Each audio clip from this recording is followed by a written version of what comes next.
오늘 주신 성경 말씀은 두 군데입니다. 창세기 9장 8절에서 17절, 베드로전서 3장 18에서 22절입니다. 먼저 제가 창세기 본문부터 봉독해 드립니다. 하나님이 노아와 그의 아들들에게 말씀하셨다. 이제 내가 너희와 너희 뒤에 오는 자손에게 직접 언약을 세운다. 너희와 함께 살아 숨쉬는 모든 생물, 곧 너와 함께 방주에서 나온 새와 집 짐승과 모든 들짐승들에게도 내가 언약을 세운다. 내가 너희와 언약을 세울 것이니 다시는 홍수를 일으켜서 살과 피가 있는 모든 것들을 없애는 일이 없을 것이다. 땅을 파멸시키는 홍수가 다시는 일어나지 않을 것이다. 하나님이 말씀하셨다. 내가 너희 및 너희와 함께 있는 숨쉬는 모든 생물 사이에 대대로 세우는 언약의 표는 바로 무지개이다. 내가 무지개를 구름 속에 둘 터이니 이것이 나와 땅 사이에 세우는 언약의 표가 될 것이다. 내가 구름을 일으켜서 땅을 덮을 때마다 무지개가 구름 사이에서 나타나면 나는 너희와 숨쉬는 모든 짐승 곧 살과 피가 있는 모든 것과 더불어 세운 그 언약을 기억하고 다시는 홍수를 일으켜서 살과 피가 있는 모든 것을 물로 멸하지 않겠다. 무지개가 구름 사이에서 나타날 때마다 내가 그것을 보고 나 하나님이 살아 숨쉬는 모든 것들 곧 땅 위에 있는 살과 피를 가진 모든 것과 세운 영원한 언약을 기억하겠다. 하나님이 노아에게 말씀하셨다. 이것이 내가 땅 위에 살과 피를 가진 모든 것과 더불어 세운 언약의 표다. 아멘. 베드로전서 3장 18에서 22절입니다. 그리스도께서도 죄를 사하시려고 단 한 번 죽으셨습니다. 곧 의인이 불의한 사람을 위하여 죽으신 것입니다. 그것은 그가 육으로는 죽임을 당하시고 영으로는 살리심을 받으셔서 여러분을 하나님 앞으로 인도하시려는 것입니다. 그는 영으로 옥에 있는 영들에게도 가셔서 선포하셨습니다. 그 영들은 옛적에 노아가 방주를 지을 동안에 곧 하나님께서 아직 참고 기다리실 때에 순종하지 않던 자들을 말하는 것입니다. 그 방주에 들어가 물에서 구원을 받은 사람은 겨우 8사람밖에 없었습니다. 그 물은 지금 여러분을 구원하는 세례를 미리 보여준 것입니다. 세례는 육체의 더러움을 씻어내는 것이 아니라 예수 그리스도의 부활을 힘입어서 선한 양심이 하나님께 응답하는 것입니다. 그리스도께서는 하늘로 가셔서 하나님의 오른쪽에 계시니 천사들과 권세들과 능력들이 그에게 복종하고 있습니다. 아멘. 할렐루야. 주님의 은혜와 평강이 함께 하시기를 간절히 바랍니다. 지난 17일 수요일부터 이제 17일은 제2의 수요일이었습니다. 그래서 4월 3일까지 저희가 주일을 뺀 40일간의 사순절기를 지내고 있습니다. 사순절은 하나님께서 당신의 피조물 된 우리 인간을 구원하시기 위해서 심판과 멸망으로부터 구원하시기 위해서 하나밖에 없는 당신의 아들 예수 그리스도를 이 땅에 보내시고 그리고 고난 당하게 하시다가 십자가에 달려 죽게 하신 그 일을 기억하고 기념하는 절기입니다. 아주 기초적인 그런 복음에 관한 말씀을 드려야 하는 그런 시간인데요. 그래서 왜 하나님께서 우리 인간에게 구원의 은혜를 베푸셔야 했는지, 그리고 그 구원의 은혜를 베푸시기 위해서 구체적으로 어떤 일들을 행하신 것인지 그것을 함께 살펴보도록 하겠습니다. 오늘 창세기 9장 본문은 이제 6장부터 계속된 이야기의 결말 부분입니다. 6장부터 계속된 이야기는 이 세상을 창조하신 하나님께서 창조된 첫 인류를 홍수로 심판하시고 그 심판 중에 이제 당대 의롭다고 인정받은 노아와 그 가족들 그리고 선택된 짐승들을 이제 살려 주셨는데 그들이 이제 처음 제사를 드리고 그리고 하나님께서 그들에게 약속을 주시면서 하신 그런 약속을 주시는 장면이 되겠습니다. 그래서 왜 하나님께서 첫 인류 노아 시대의 사람들을 심판하실 수밖에 없었을까? 예, 창세기 6장 5에서 7절은 이렇게 말씀하죠. 제가 공동 번역 성서로 읽어드립니다.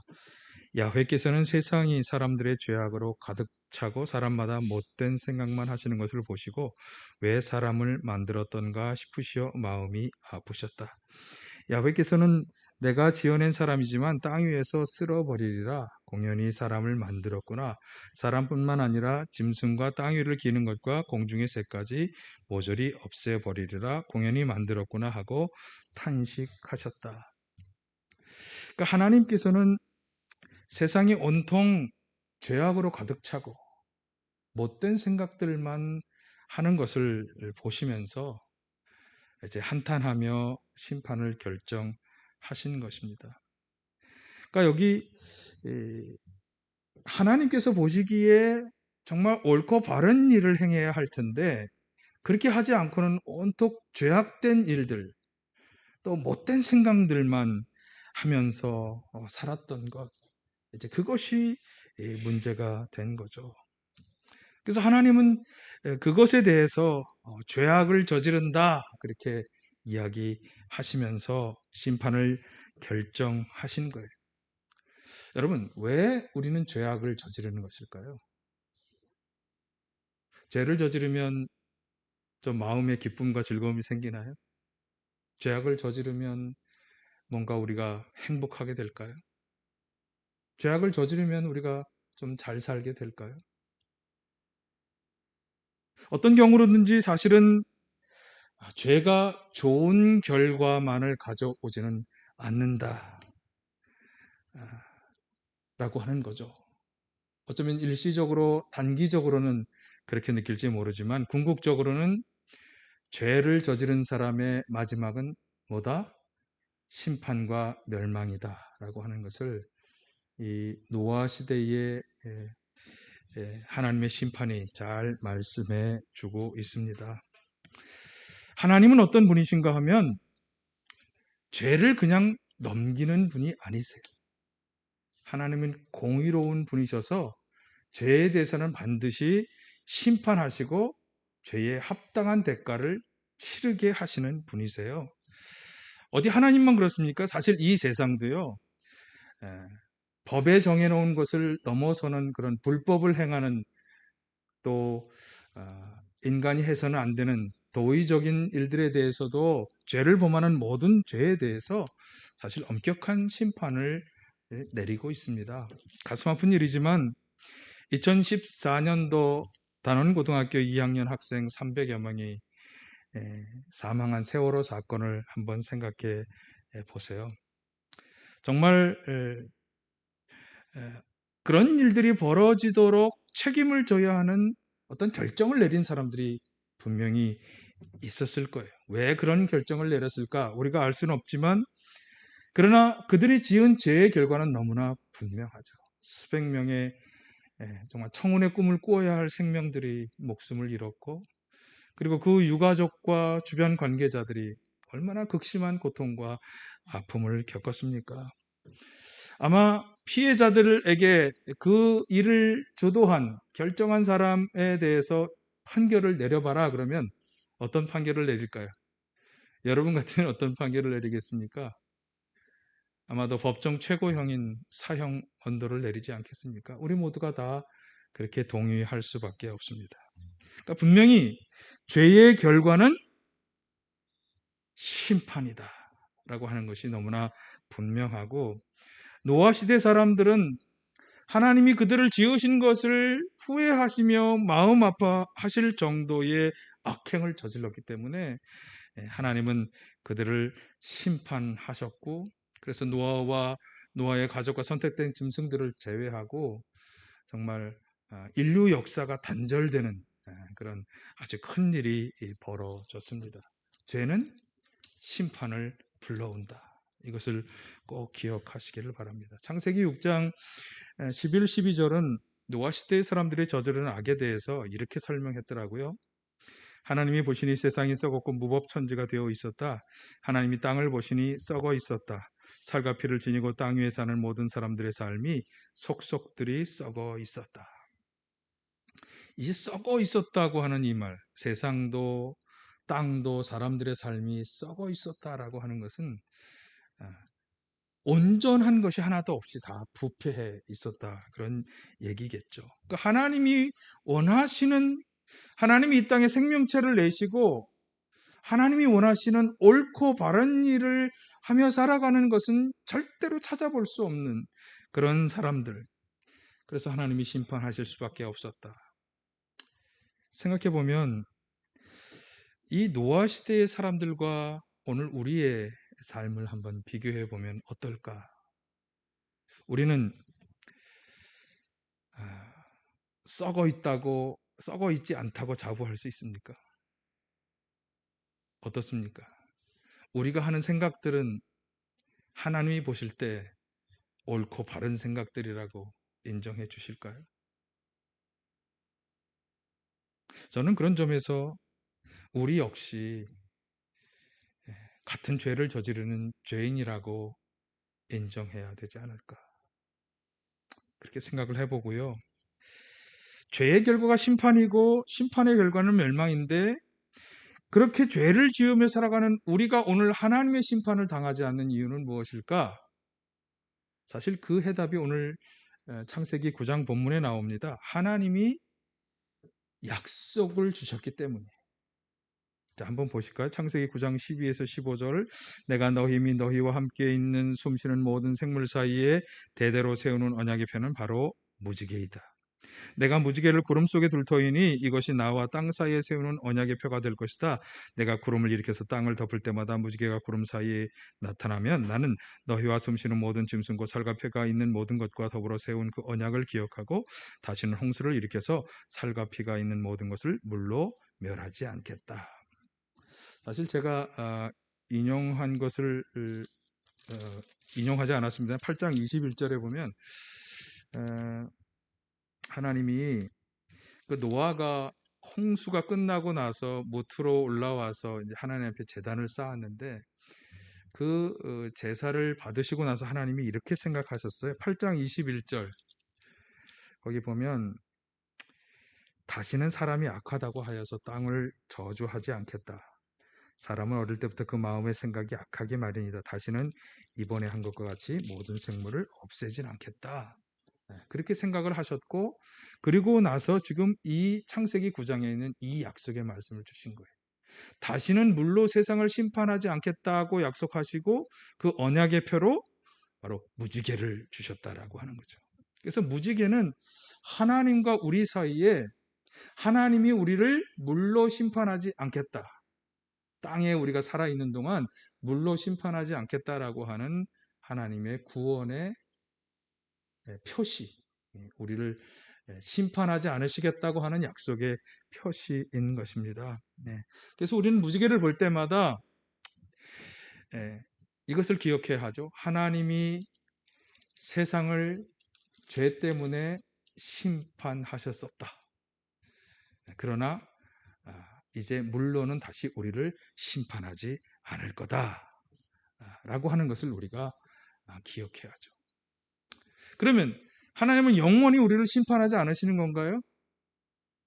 그렇지는 않습니다.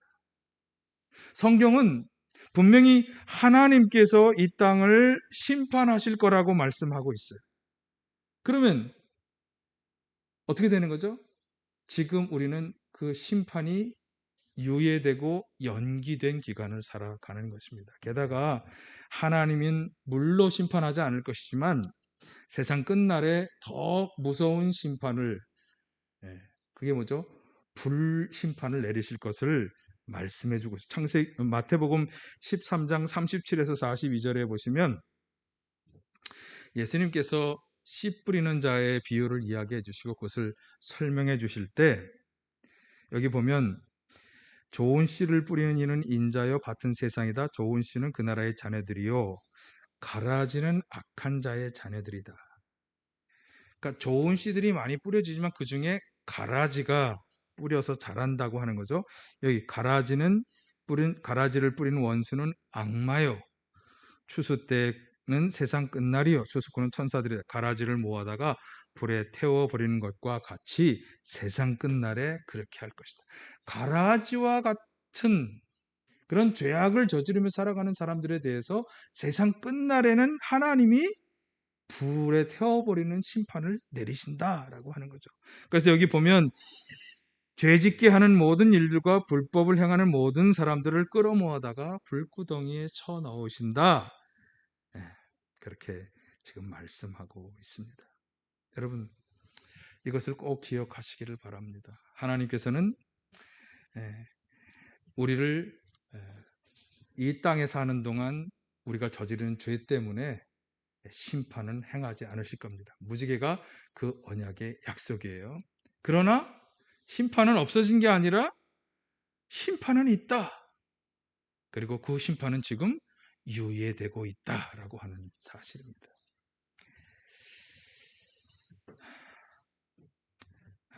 히브리서 9장 27절에서 이렇게 말씀하죠. 사람이 한번 죽는 것은 정해진 일이요 그 뒤에는 심판이 있다.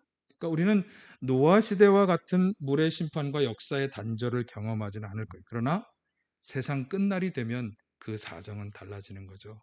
더 이상 심판은 유예되지 않고 하나님은 이 땅을 심판하실 것입니다. 그러나 하나님은 공의의 하나님이셔서 우리를 심판하셔야 하지만 하나님은 또한 자비로우신 하나님이기 때문에 우리를 심판하기를 원하지 않으세요. 그래서 하나님이 두 번째 우리를 심판하지 않겠다고 하는 언약의 증거로 보내신 분이 바로 예수 그리스도세요. 네. 자, 죄의 결과는 죽음이요 멸망이에요. 이것을 상쇄할 수 있는 다른 방법은 없어요. 그런데 우리를 너무나 불쌍히 여기시는 하나님께서 우리를 위해서 죄의 징벌을 피할 수 있는 방법을 고안하셨어요. 그게 뭐냐 하면 회개. 회개하는 자를 용서해 주시기로 하나님이 작정하신 거예요.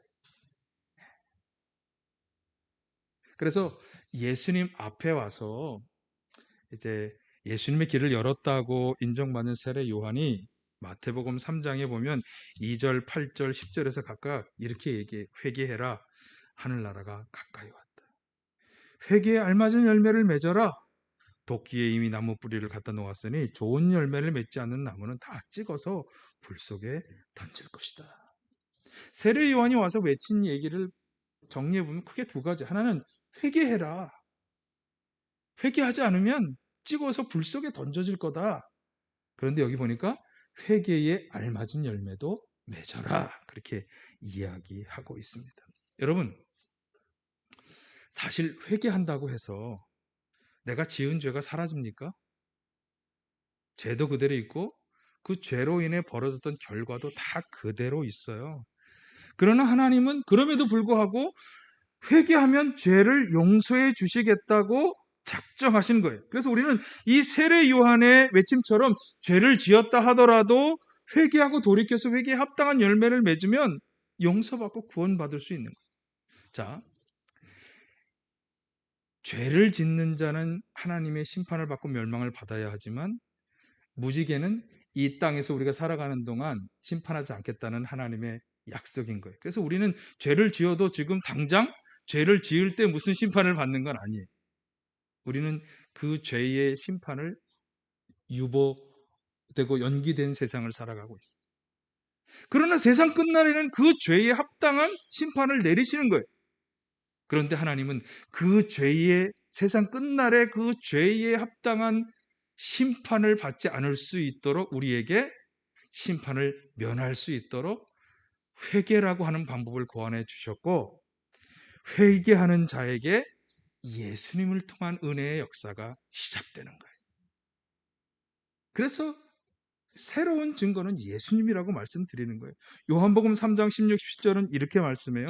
하나님이 세상을 이처럼 사랑하셔서 외아들을 주셨으니 이는 그를 믿는 사람마다 멸망하지 않고 영생을 얻게 하라는 것이다. 하나님께서 아들을 이 세상에 보내신 것은 세상을 심판하려 하는 것이 아니라 아들을 통하여 세상을 구원하시려는 것이다. 너무나 유명한 구절 아니겠어요? 그러니까 우리 죄를 사하시고 구원하기 위해서 독생자 아들을 보내주셨는데 이것은 세상 끝날에 영원히 다가올 그 멸망과 심판에 앞서서 하나님이 우리에게 주신 구원의 기회다라고 하는 거죠. 그래서 이 구원의 기회를 잡기 위해서 우리는 예수님이라고 하는 그 분을 통해서 하나님 주신 은혜를 잡아야 하는데 그 은혜는 무엇으로부터 시작되느냐?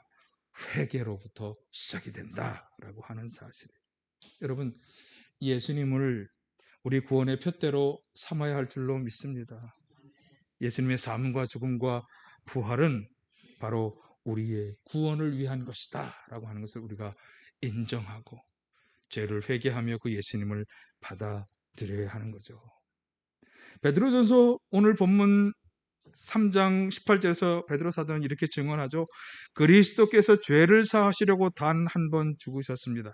곧 의인이 불의한 사람을 위하여 죽으신 것입니다. 그것은 육으로는 죽임을 당하시고 영으로는 살림을 받으셔서 여러분을 하나님 앞으로 인도하시려는 것입니다. 예수님께서 우리들의 죄를 사하시기 위해서 여기 단 한 번 죽으셨다.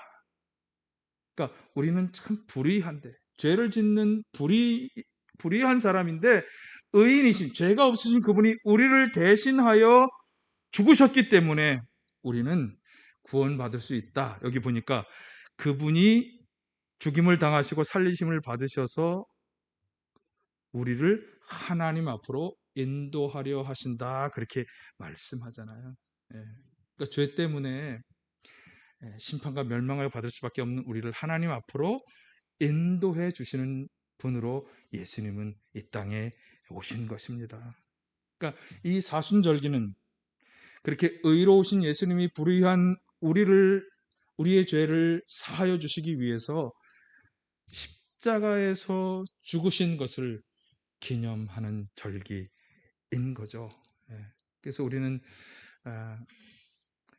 아마 다음 주부터 계속해서 이제 십자가에 관한 설교를 하게 될 텐데 십자가의 은혜를 먼저 감사함으로 받아야 되는 거죠.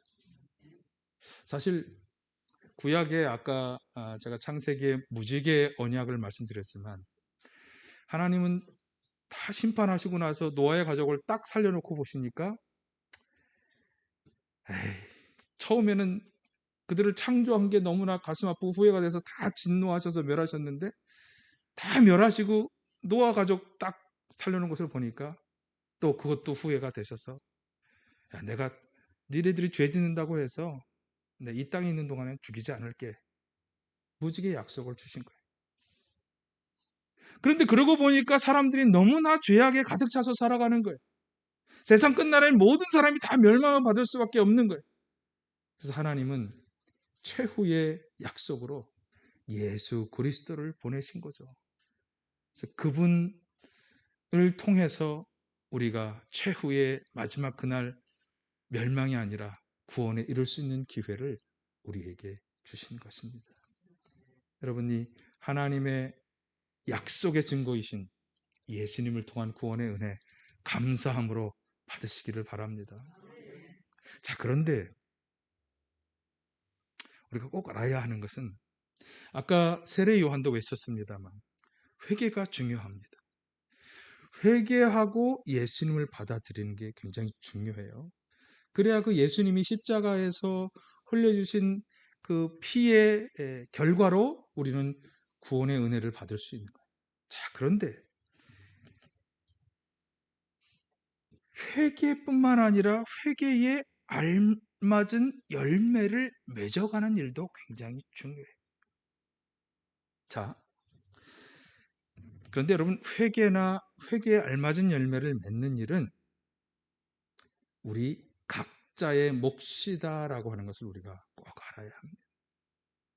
가끔 제가 부목사 생활하면서 성도님들이 새벽마다 이렇게 번제물을 드리는 분들이 있어요. 솔로몬이 이렇게 하나님 앞에 약속을 하고 이렇게 번제물을 드리면서 이렇게 제단을 쌓았던 것처럼 자녀들에 대한 남편들에 대한 기도 제목을 가지고 이렇게 새벽마다 나오셔서 번제물을 드리면서 이렇게 기도하시는 분들이 있어요. 우리 남편 구원해 주세요. 우리 남편 용서해 주세요. 뭐 우리 자녀를 위해서나. 그런데 사실 성경은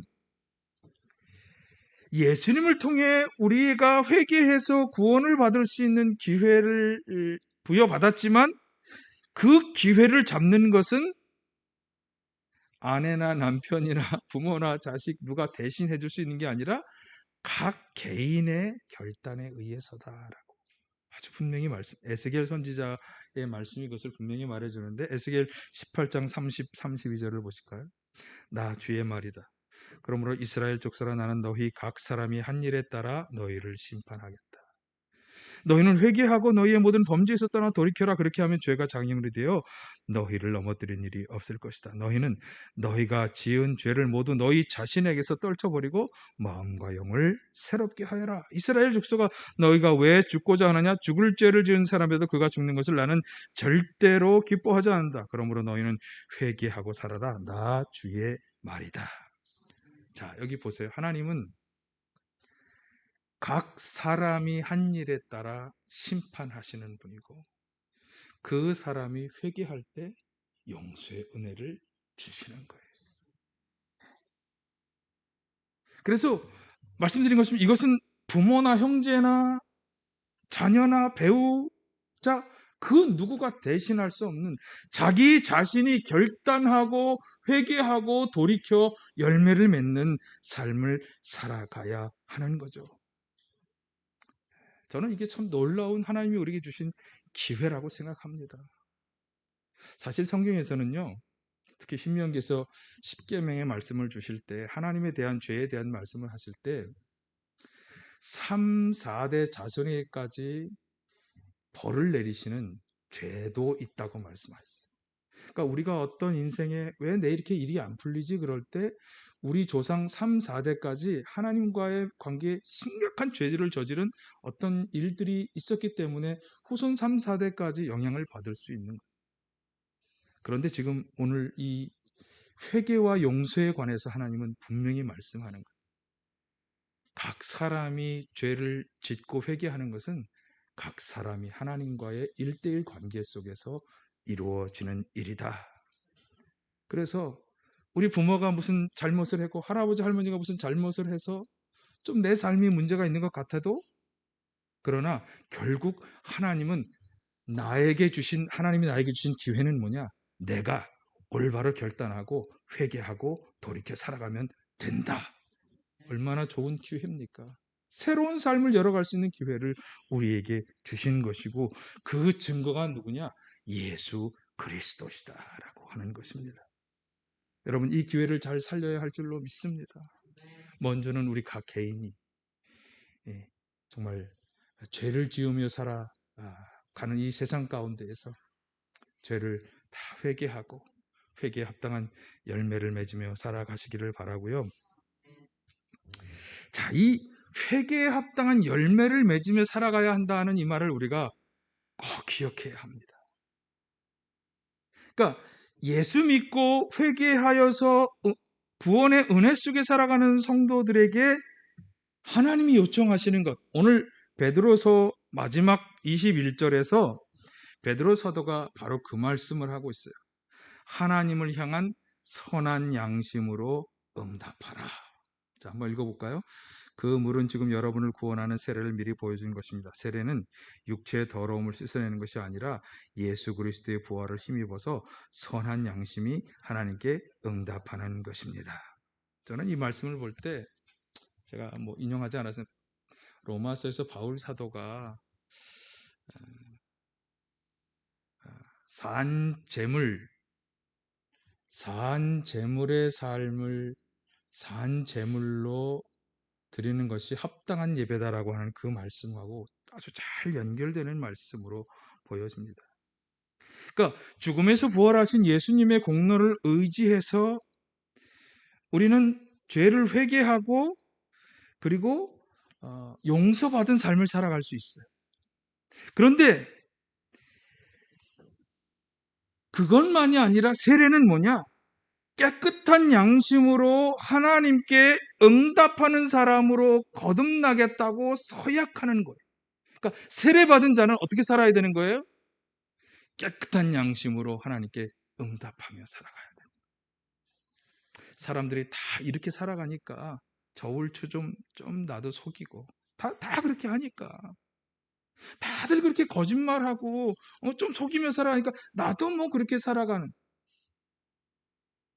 이게 아니라는 거예요. 이게 아니라 진짜 세례를 받고 하나님의 자녀의 반열에 들어가게 된 사람들은 선한 양심으로 깨끗한 양심으로 우리의 삶 가운데 새로운 하나님의 뜻에 전적으로 순종하며 그 뜻을 이루며 살아가는 그런 새 사람으로 살아가는 그런 열심을 가져야 한다고 하는 것입니다. 그래서 사실은 제가 이 베드로 3, 4장의 말씀을 쭉 읽어보면서 여기에 관한 선한 양심으로 하나님께 응답하는 삶에 대한 이야기가 베드로 4장에 나옵니다. 그래서 그 얘기를 좀 자세히 드리면 좋겠는데 시간 관계상 제가 핵심 구절 두 구절을 소개해드리면 2절, 3절 베드로 전서 4장 2절, 3절, 7절에서 11절이에요. 자, 한번 제가 세 번역으로 아니 공동 번역 오늘 제가 공동 번역이 이번 주에는 마음에 많이 와닿아서 공동 번역으로 제가 읽어드릴게요. 이제 여러분은 지상의 남은 생애를 인간의 욕정을 따라 살지 말고 하나님의 뜻을 따라 살아야 합니다. 하나님의 뜻을 따라. 여러분은 과거에 이방인이 즐겨 하던 일을 하면서 살아왔습니다. 곧 방탕에 빠지고 욕정에 흐르고 술에 취하고 진탕 먹고 마시며 떠들어대고 가증한 우상 숭배를 일삼아 왔습니다. 그만하면 족하지 않겠습니까? 예. 그러니까 이런 일들을 좀 그만하고 벗어나라. 어떤 일? 방탕, 욕정, 술 취함, 진탕 먹고 마시며 떠들어대고 하나님이 아닌 다른 것을 더 중요하게 생각하며 살아가는 우상 숭배. 자, 베드로전서 4장 7절에서 11절. 자, 세상이 종말이 가까이 왔으니 정신을 차려 마음을 가다듬고 기도하십시오. 모든 일에 앞서 서로 진정으로 사랑하십시오. 사랑은 허다한 죄를 용서해 줍니다. 여러분 모두 나그네들이나 귀찮게 생각하지 말고 서로 극진하게 대접하십시오. 각자가 받은 은총의 선물이 무엇이든지 그것을 가지고 서로 남을 위해 봉사하십시오. 그래야 하나님께서 주신 갖가지 은총을 잘 관리하는 사람이 되십시오. 설교의 직분을 맡은 사람은 하나님의 말씀을 전해야 하고 남을 도와주는 사람은 하나님께로부터 힘을 받은 사람답게 봉사해야 합니다. 그리하면 무슨 일에든지 하나님께서 예수 그리스도를 통해서 영광을 받으시게 될 것입니다. 그분은 영원토록 영광과 권세를 누리실 분입니다. 아멘. 그러니까 회개는 바로 이러한 삶을 살아가는 것으로 내가 진짜 회개하고 그리스도 안에서 거듭나 새로운 사람으로 살아가고 있다고 하는 것을 증명하는 방법이 바로 이런 삶이라고 하는 거죠. 여러분 그렇게 살아가시길 바라요. 기도로, 사랑으로, 용서로, 대접함으로, 은사를 가지고 받은 달란트를 가지고 봉사하는 것으로, 남을 도와주는 것으로, 하나님 말씀을 전하는 것으로 그렇게 살아가시기를 간절히 축원합니다. 제가 지난주까지 하나님께 영광을 돌리는 선한 행실의 삶에 대해서 설교 말씀을 드리고 그것이 우리를 구원하시고 이 땅에 보내신 하나님의 뜻이다.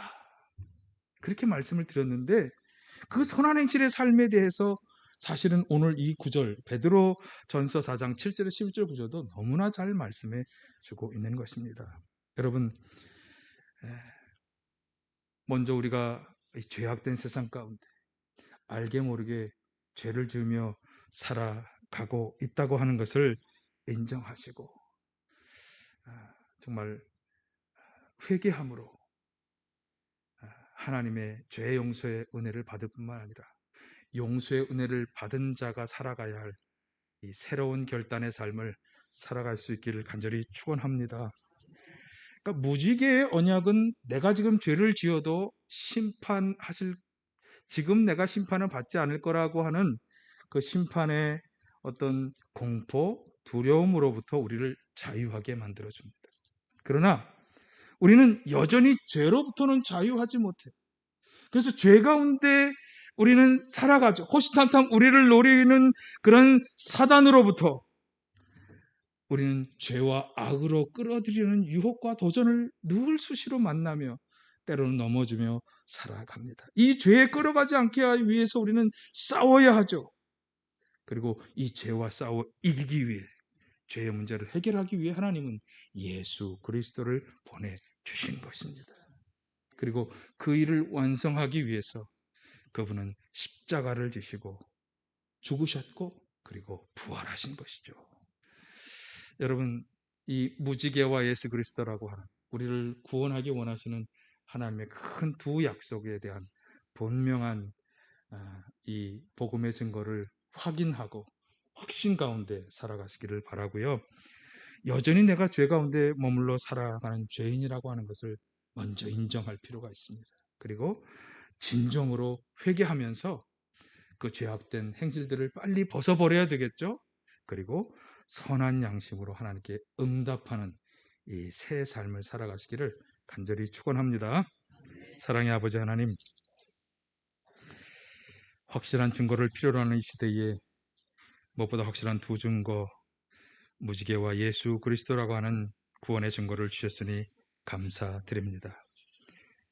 무지개를 통해 심판의 경고를 보게 하시고 죄와 싸우는 저희들 되게 하여 주시며 예수 그리스도의 죽음과 부활 사건을 바라보면서 주님의 도우심을 받아 죄된 옛 행실을 벗어버리고 참된 회개하는 자로 살아가게 하여 주시옵소서.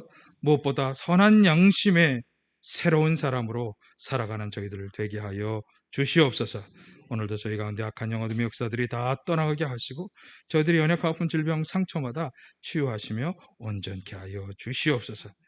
여러분 아픈 곳에 손 얹고 기도합니다. 나사렛 예수 그리스도의 이름을 명하노니 성도들 가운데 들어와서 방해하고 해방하는 악한 영혼 어둠의 영들은 떠나갈지어다. 나사렛 예수 그리스도의 이름을 명하노니 성도들의 모든 연약한 아픔 질병 상처마다 치유되고 회복될지어다.